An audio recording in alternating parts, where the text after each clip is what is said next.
ಎಲ್ಲರಿಗೂ ನಮಸ್ಕಾರ ಸ್ನೇಹಿತರೆ. ಜ್ಯೋತಿ ರೆಸಿಪೀಸ್ ಕನ್ನಡ ಯೂಟ್ಯೂಬ್ ಚಾನಲ್ಗೆ ಎಲ್ಲರಿಗೂ ಸ್ವಾಗತ ಸುಸ್ವಾಗತ. ನಾವು ದಿನನಿತ್ಯ ಮಾಡುವ ಅಡುಗೆಯ ಸಾಂಬಾರ್ ರುಚಿಯನ್ನು ಹೆಚ್ಚಿಸೋದಕ್ಕೆ ಈರುಳ್ಳಿಯನ್ನು ಬಳಸ್ತೀವಿ, ಆನಿಯನ್. ಇದನ್ನು ಬಳಸೋದ್ರಿಂದ ಸಾಂಬಾರ್ ರುಚಿ ಹೆಚ್ಚಾಗುತ್ತೆ, ಅದರ ಪರಿಮಳ ಕೂಡ. ಅದೇ ರೀತಿ ಎಷ್ಟೋ ಆರೋಗ್ಯ ಸಮಸ್ಯೆಗಳನ್ನು ಕೂಡ ಕಡಿಮೆ ಮಾಡುವಂಥ ಶಕ್ತಿ ಈ ಈರುಳ್ಳಿಯಲ್ಲಿ ನಮಗೆ ಸಿಗುವಂಥದ್ದು. ಕೇವಲ ಅಡುಗೆಗೆ ಮಾತ್ರನಾ ಆರೋಗ್ಯ ಸಮಸ್ಯೆಗಳನ್ನು ಬಗೆಹರಿಸೋದಕ್ಕೂ ಕೂಡ ಹೌದು. ಅದೇ ರೀತಿ ಇವಾಗಿನ ಕಾಲದ ಜನರು ಎದುರಿಸ್ತಾ ಇರುವಂತಹ ಒಬೆಸಿಟಿ, ಹೆಚ್ಚಿನ ತೂಕದ ಸಮಸ್ಯೆಯಿಂದ ಕೂಡ ಹೊರಗಡೆ ಬರೋದಕ್ಕೆ ಈ ಒಂದು ಈರುಳ್ಳಿಯನ್ನು ಬಳಸುವ ವಿಧಾನವನ್ನು ತಿಳ್ಕೊಂಡ್ರೆ ಸಾಕು, ನಮ್ಮ ತೂಕದ ಸಮಸ್ಯೆಯಿಂದ ನಾವು ಹೊರಗಡೆ ಬರ್ಬೋದು. ಇವತ್ತಿನ ವಿಡಿಯೋದಲ್ಲಿ ಈ ಒಂದು ಈರುಳ್ಳಿಯನ್ನು ಸಾಂಬಾರಿಗೆ ಬಳಸುವ ರೀತಿಗಿಂತ ಈ ಒಂದು ರೀತಿಯಲ್ಲಿ ಬಳಸೋದ್ರಿಂದ, ಇದರ ಜೊತೆಗೆ ಒಂದು ಪದಾರ್ಥವನ್ನು ಸೇರಿಸಿ ಒಂದು ಸೂಪ್ ರೀತಿಯಲ್ಲಿ ತಯಾರಿಸಿಕೊಂಡು ದಿನನಿತ್ಯ ಇದನ್ನು ಬಳಸ್ತಾ ಬರೋದ್ರಿಂದ ಇದು ನಮ್ಮ ದೇಹದಲ್ಲಿ ಕೊಬ್ಬು ಸಂಗ್ರಹವಾಗುವುದನ್ನು ತಡೆಯೋದಕ್ಕೆ ಸಹಾಯ ಮಾಡೋ ಮುಖಾಂತರ ನಮ್ಮ ತೂಕದ ಇಳಿಕೆಗೆ ಸಹಕಾರಿಯಾಗಿ ಕೆಲಸ ಮಾಡುತ್ತೆ. ಹಾಗಿದ್ರೆ ಇದನ್ನು ಹೇಗೆ ಬಳಸಬೇಕು ಅನ್ನೋದನ್ನು ಈ ವಿಡಿಯೋದಲ್ಲಿ ತಿಳಿಸ್ತಾ ಹೋಗ್ತೀನಿ. ಅದಕ್ಕೂ ಮುಂಚೆ ಯಾರಾದರೂ ನಮ್ಮ ಚಾನಲ್ನ ಫಸ್ಟ್ ಟೈಮ್ ನೋಡ್ತಾ ಇದ್ರೆ ದಯವಿಟ್ಟು ಚಾನಲ್ನ ಸಬ್ಸ್ಕ್ರೈಬ್ ಮಾಡಿಕೊಂಡು ವಿಡಿಯೋನ ಎಲ್ಲೂ ಸ್ಕಿಪ್ ಮಾಡದೆ ಕೊನೆವರೆಗೂ ನೋಡಿ. ವಿಡಿಯೋ ಇಷ್ಟ ಆದರೆ ಒಂದು ಲೈಕ್ ಮಾಡಿ. ವಿಡಿಯೋ ಬಗ್ಗೆ ಏನಾದರೂ ಅಭಿಪ್ರಾಯವನ್ನು ತಿಳಿಸ್ಬೇಕು ಅನಿಸಿದ್ರೆ ಕಮೆಂಟ್ ಮಾಡಿ ತಿಳಿಸಿ.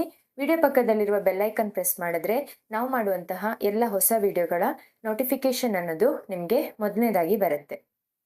ಈರುಳ್ಳಿ, ಇದರಲ್ಲಿ ನಮಗೆ 3 ರೀತಿಯಾದ ಈರುಳ್ಳಿ ಕಾಣಸಿಗುವಂಥದ್ದು: ಕೆಂಪು ಈರುಳ್ಳಿ, ಬಿಳಿ ಈರುಳ್ಳಿ ಹಾಗೆ ಸ್ಪ್ರಿಂಗ್ ಆನಿಯನ್. ಈ 3 ಬಗೆಯ ಈರುಳ್ಳಿಗಳನ್ನು ಸಾಂಬಾರಿಗೆ ಬಳಸುವಂಥದ್ದು, ಹಾಗೆ ನಮ್ಮ ಆರೋಗ್ಯ ಸಮಸ್ಯೆಗಳಿಗೂ ಕೂಡ ಅಗತ್ಯವಾಗಿ ಬೇಕಾಗಿರುವಂಥದ್ದು. ಈ ಒಂದು ಈರುಳ್ಳಿಯಲ್ಲಿ ನಮಗೆ ಕ್ವೆರ್ಸೆಟಿನ್ ಅನ್ನೋ ಒಂದು ಅಂಶ ಸಿಗುತ್ತೆ. ಈ ಒಂದು ಅಂಶದಿಂದ ನಮ್ಮ ದೇಹದಲ್ಲಿ ಕೊಬ್ಬು ಸಂಗ್ರಹವಾಗೋದನ್ನು ತಡೆಯೋದಕ್ಕೆ ಇದು ಸಹಾಯ ಮಾಡುವಂಥದ್ದು. ಹಾಗೆ ಇದರಲ್ಲಿ ನಮಗೆ ಆಂಟಿ ಬ್ಯಾಕ್ಟೀರಿಯಲ್, ಆಂಟಿಸೆಪ್ಟಿಕ್ ಗುಣಲಕ್ಷಣಗಳು ಕೂಡ ಕಾಣಸಿಗುವಂಥದ್ದು. ಇದು ನಮ್ಮ ಇಮ್ಯುನಿಟಿ ಸಿಸ್ಟಮನ್ನು ಬೂಸ್ಟ್ ಮಾಡೋ ಮುಖಾಂತರ, ರೋಗ ನಿರೋಧಕ ಶಕ್ತಿಯನ್ನು ಹೆಚ್ಚು ಮಾಡೋ ಮುಖಾಂತರ ಕಾಯಿಲೆಗಳ ವಿರುದ್ಧ ಹೋರಾಡೋದಕ್ಕೆ ಸಹಾಯ ಮಾಡುವಂಥದ್ದು. ಅದೇ ರೀತಿ ಇದು ಮೆಟಬಾಲಿಕ್ ಸಿಸ್ಟಮನ್ನು ಬೂಸ್ಟ್ ಮಾಡೋ ಮುಖಾಂತರ ಇನ್ಸುಲಿನ್ ಸೆನ್ಸಿಟಿವಿಟಿನ ಕಂಟ್ರೋಲ್ ಮಾಡೋದಕ್ಕೆ ಸಹಾಯ ಮಾಡಿ ನಮ್ಮ ದೇಹದಲ್ಲಿ ಕೊಬ್ಬನ್ನು ಸುಡೋದಕ್ಕೆ ಸಹಾಯ ಮಾಡುವಂಥದ್ದು.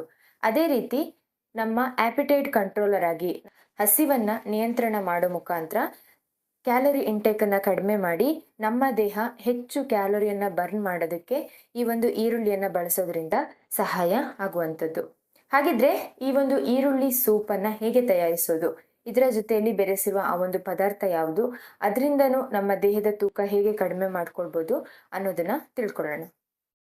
ಇಲ್ಲಿ ನಾನು ಒಂದು ಮೀಡಿಯಂ ಸೈಜ್ ಆಗಿರುವಂತಹ ಈರುಳ್ಳಿಯನ್ನು ತೆಗೆದುಕೊಂಡಿದ್ದೀನಿ. ಇದರ ಮೇಲ್ಭಾಗದ ಸಿಪ್ಪೆಯನ್ನು ತೆಗೆದು ಚೆನ್ನಾಗಿ ತೊಳೆದು ತೆಗೆದುಕೊಳ್ಬೇಕು. ಅದರಲ್ಲಿ ಅರ್ಧ ಭಾಗದಷ್ಟು ಒಂದು ಪಾತ್ರೆಗೆ ಒಂದು ದೊಡ್ಡ ಗ್ಲಾಸಲ್ಲಿ ನೀರನ್ನು ಹಾಕಿ, ನೀರು ಚೆನ್ನಾಗಿ ಕುದಿಯೋದಕ್ಕೆ ಶುರುವಾದಾಗ ಕಟ್ ಮಾಡಿ ಇಟ್ಕೊಂಡಿರುವಂತಹ ಈರುಳ್ಳಿಯನ್ನು ಹಾಕ್ತಾ ಇದ್ದೀನಿ. ಈರುಳ್ಳಿಯನ್ನು ಹಾಕಿ 1 ನಿಮಿಷಗಳ ಕಾಲ ಚೆನ್ನಾಗಿ ಕುದಿಸ್ಬೇಕು. ಆ ಈರುಳ್ಳಿಯ ಸಾರಾಂಶ ನೀರಲ್ಲಿ ಚೆನ್ನಾಗಿ ಸ್ಪ್ರೆಡ್ ಆಗಬೇಕು. ಅಲ್ಲಿ ತನಕ ಇದನ್ನು ಚೆನ್ನಾಗಿ ಕುದಿಸಿ. ಇವಾಗ ನಾನಿಲ್ಲಿ ಒಂದು ಅರ್ಧ ಚಮಚದಷ್ಟು ಓಂ ಕಾಳು ಅಥವಾ ಅಜ್ವೈನನ್ನು ಸೇರಿಸ್ತಾ ಇದ್ದೀನಿ. ಈ ಒಂದು ಅಜ್ವೈನನ್ನು ಹಾಕೋದ್ರಿಂದ ಈರುಳ್ಳಿ ಜೊತೆಯಲ್ಲಿ ಅದರ ಪೋಷಕಾಂಶಗಳು ನಮ್ಮ ದೇಹ ಸರಿಯಾಗಿ ಹೀರಿಕೊಳ್ಳೋದಕ್ಕೆ ಸಹಾಯ ಆಗುತ್ತೆ. ಹಾಗೆ ನಾವು ತಿನ್ನುವಂತಹ ಕೆಟ್ಟ ಆಹಾರದಿಂದ ಆಗುವ ಅಡ್ಡ ಪರಿಣಾಮವನ್ನು ಈ ಒಂದು ಓಂಕಾಳು ಅನ್ನೋದು ತಡೆಯುತ್ತೆ. ಇದರಲ್ಲಿರುವಂತಹ ಥೈಮಾಲ್ ಅನ್ನೋ ಒಂದು ಅಂಶ ಹಾಗೆ ನಮ್ಮ ಜೀರ್ಣಕ್ರಿಯೆಗೂ ಕೂಡ ಸಹಕಾರಿಯಾಗಿರುವಂಥದ್ದು. ನಮ್ಮ ದೇಹದಲ್ಲಿ ಚಯಾಪಚಯ ಕ್ರಿಯೆ ವೇಗವನ್ನು ಹೆಚ್ಚಿಸಿ ವಿಷಕಾರಿ ಅಂಶಗಳನ್ನು ಹೊರಗಡೆ ಹಾಕೋ ಮುಖಾಂತರ ನಮ್ಮ ದೇಹ ಕಡಿಮೆ ಸಮಯದಲ್ಲಿ ಕ್ಯಾಲೋರಿಯನ್ನು ಬರ್ನ್ ಮಾಡೋದಕ್ಕೂ ಕೂಡ ಈ ಒಂದು ಓಂಕಾಳು ಅನ್ನೋದು ಸಹಾಯ ಮಾಡುವಂಥದ್ದು. ಈ 2 ಪದಾರ್ಥಗಳನ್ನು ಚೆನ್ನಾಗಿ ನೀರಿನಲ್ಲಿ ಕುದಿಸಿ ಅದರ ಅಂಶ ಅನ್ನೋದು ನೀರಲ್ಲಿ ಚೆನ್ನಾಗಿ ಬೆರೆತ ಆದಮೇಲೆ ಇದನ್ನು ಉಗುರು ಬೆಚ್ಚಗೆ ಇರುವಾಗ ಒಂದು ಗ್ಲಾಸಿಗೆ ಶೋಧಿಸ್ಕೊಂಡು ನೀವು ರಾತ್ರಿ ಸಮಯದಲ್ಲಿ ಕುಡಿತಾ ಬರೋದ್ರಿಂದ 2 ವಾರಗಳಲ್ಲಿ ನಿಮ್ಮ ತೂಕದ ಇಳಿಕೆಗೆ ಈ ಒಂದು ಡ್ರಿಂಕ್ ಅನ್ನೋದು, ಈರುಳ್ಳಿ ಸೂಪ್ ಅನ್ನೋದು ತುಂಬಾ ಸಹಕಾರಿಯಾಗಿ ಕೆಲಸ ಮಾಡುವಂಥದ್ದು. ಹಾಗೆ ಎಷ್ಟೋ ಆರೋಗ್ಯ ಸಮಸ್ಯೆಗಳಿಂದ ಕೂಡ ಹೊರಗಡೆ ಬರೋದಕ್ಕೆ ಈ ಒಂದು ಡ್ರಿಂಕ್ ಅನ್ನೋದು ಸಹಾಯ ಮಾಡುವಂಥದ್ದು. ನೋಡಿದ್ರಲ್ವಾ ಈ ಒಂದು ಈರುಳ್ಳಿಯಿಂದ ಯಾವ ರೀತಿಯಾಗಿ ಈ ಒಂದು ರೆಮಿಡಿಯನ್ನು ತಯಾರಿಸ್ಕೊಳ್ಳೋದು ಅಂತ ಹೇಳಿ. ಹೀಗೆ ಕೇವಲ 2 ಪದಾರ್ಥಗಳಿಂದ ಇದನ್ನು ತಯಾರು ಮಾಡ್ಕೊಳ್ಳುವಂಥದ್ದು. ಇದನ್ನು ತಯಾರು ಮಾಡಿಕೊಂಡು ದಿನನಿತ್ಯ ರಾತ್ರಿ ಸಮಯದಲ್ಲಿ ಇದನ್ನು ಕುಡಿದು ಮಲ್ಕೊಳ್ಳುವಂಥದ್ದು. ಈ ರೀತಿಯಾಗಿ ಕಂಟಿನ್ಯೂಸ್ ಆಗಿ ನೀವು ಒಂದು 2 ವಾರಗಳ ಕಾಲ ಮಾಡೋದ್ರಿಂದ ಬೆಸ್ಟ್ ರಿಸಲ್ಟ್ ಅನ್ನೋದು ನಿಮಗೆ ಸಿಗುತ್ತೆ. ಈ ಒಂದು ರೆಮಿಡಿಯನ್ನು ತೆಗೆದುಕೊಳ್ಳೋದ್ರ ಜೊತೆಯಲ್ಲಿ ನಿಮ್ಮ ಹೆಲ್ದಿ ಬ್ಯಾಲೆನ್ಸ್ಡ್ ಡಯಟನ್ನು ತೆಗೆದುಕೊಳ್ಳಿ, ಬ್ಯಾಲೆನ್ಸ್ಡ್ ಮೀಲನ್ನು ತೆಗೆದುಕೊಳ್ಳಿ. ಹಾಗೆ ಹೆಚ್ಚಿನ ಪ್ರಮಾಣದ ನೀರನ್ನು ಕುಡಿಯೋ ಮುಖಾಂತರ ಬಾಡಿಯನ್ನು ಹೈಡ್ರೇಟ್ ಆಗಿ ಇಟ್ಕೊಳ್ಳಿ. ಹಾಗೆ ಬಾಡಿಯನ್ನು ಆ್ಯಕ್ಟಿವ್ ಆಗಿ ಇಟ್ಕೊಳ್ಳಿ. ದಿನಕ್ಕೆ ಒಂದು 30ರಿಂದ 40 ನಿಮಿಷಗಳ ಕಾಲ ವಾಕಿಂಗ್ ಎಕ್ಸಸೈಸ್ ಮಾಡೋ ಮುಖಾಂತರ ಸ್ಟ್ರೆಸ್ ಫ್ರೀ ಆಗಿರಿ. ಇದೆಲ್ಲದರ ಜೊತೆಯಲ್ಲಿ ಈ ಒಂದು ಡ್ರಿಂಕ್ ಅಥವಾ ರೆಮಿಡಿಯನ್ನು ನೀವು ಬಳಸ್ಕೊಂಡು ಬಂದರೆ ಕೇವಲ 2 ವಾರಗಳಲ್ಲಿ ನಿಮಗೆ ರಿಸಲ್ಟ್ ಅನ್ನೋದು ನಿಮ್ಮ ತೂಕದಲ್ಲಿ ನೀವು ಕಡಿಮೆ ಆಗೋದನ್ನು, ನಿಮ್ಮ ದೇಹದಲ್ಲಿ ಬೊಜ್ಜು ಕಡಿಮೆ ಆಗೋದನ್ನು ನೀವು ಗಮನಿಸ್ತೀರಾ. ಹಾಗೆ ಎಷ್ಟು ಆರೋಗ್ಯ ಸಮಸ್ಯೆಗಳಿಂದ ಕೂಡ ಹೊರಗಡೆ ಬರೋದಕ್ಕೆ ಇದು ಸಹಾಯ ಮಾಡುವಂಥದ್ದು.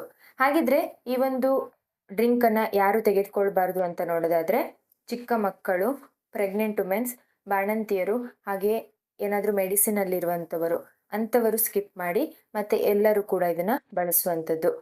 ಹಾಗಿದ್ರೆ ಇವತ್ತಿನ ಈ ಒಂದು ರೆಮಿಡಿ ನಿಮಗೆ ಯೂಸ್ಫುಲ್ ಅನಿಸಿದೆ, ಹಾಗೆ ನೀವು ಕೂಡ ಟ್ರೈ ಮಾಡ್ತೀರಾ ಅಂತ ಅಂದ್ಕೊಂಡಿದ್ದೀನಿ. ಖಂಡಿತವಾಗಿಯೂ ಯಾವುದೇ ರೀತಿ ಯೋಚನೆ ಇಲ್ಲದೆ ಟ್ರೈ ಮಾಡ್ಬೋದು. Without side effects, healthy and safe ಆಗಿರುವಂಥ ಒಂದು ವೆಯ್ಟ್ ಲಾಸ್ ರೆಮಿಡಿ. ಖಂಡಿತ ಟ್ರೈ ಮಾಡಿ. ರಿಸಲ್ಟ್ ಸಿಕ್ಕ ಮೇಲೆ ಈ ವಿಡಿಯೋಗೆ ಬಂದು ಕಮೆಂಟ್ ಮಾಡೋದನ್ನು ಮರಿಬೇಡಿ. ಹೀಗೆ ಇನ್ನಷ್ಟು ಹೊಸ ವೆಯ್ಟ್ ಲಾಸ್ ಟಿಪ್ಸ್ ಮತ್ತು ರೆಮಿಡಿಗಳೊಂದಿಗೆ ಸಿಗ್ತಾ ಹೋಗ್ತೀನಿ. ಅಲ್ಲಿವರೆಗೂ thank you for watching. See you in the next video. ನಮಸ್ಕಾರ.